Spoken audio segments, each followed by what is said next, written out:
Hi అండి, good morning. ఎలా ఉన్నారు? బాగున్నారా? నేనైతే చాలా బాగున్నా అండి. నేనైతే ఆలుగడ్డ కర్రీ చేస్తున్నానండి.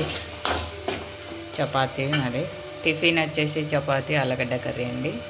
ఇప్పుడైతే తర్వాత పెట్టుకున్న ఉల్లిగడ్డ, అల్లం పేస్టు, పసుపు, టమాటా వేసి ఉడికించుకుంటున్నా. ఉప్పు ఇక్కడైతే ఆలుగడ్డనైతే ఉడికించి ఇలా స్మాష్ చేసి పెట్టుకున్నానండి. ఇప్పుడైతే కారం వేసుకున్నానండి. నేనైతే ఇలానే నూనెలనే మగ్గించుకుంటా కారం, ఎందుకంటే ఆలుగడ్డ అయితే ఉడికింటుంది కదా, అందుకని నేను ఇలా చేసుకుంటానండి. ఆలుగడ్డని వేసుకున్న ఉడకబెట్టుకొని స్మాష్ చేసుకున్న ఆలుగడ్డని. ఎంతో టేస్ట్ అయిన ఉర్లగడ్డ కూర అయితే రెడీ అండి. నేను ఇప్పుడైతే చపాతీ చేసుకుంటాను. స్టవ్ బంద్ చేస్తున్నా. ఆలుగడ్డ కర్రీకి అయితే చపాతీ చేసిన. నేనైతే గోధుమలు తీసుకొని పట్టించుకున్నాను. ఇట్లా క్లాత్ ఎందుకంటే వేడి మీద మెత్తగా కాకుండా కిందిది వేసుకున్నా.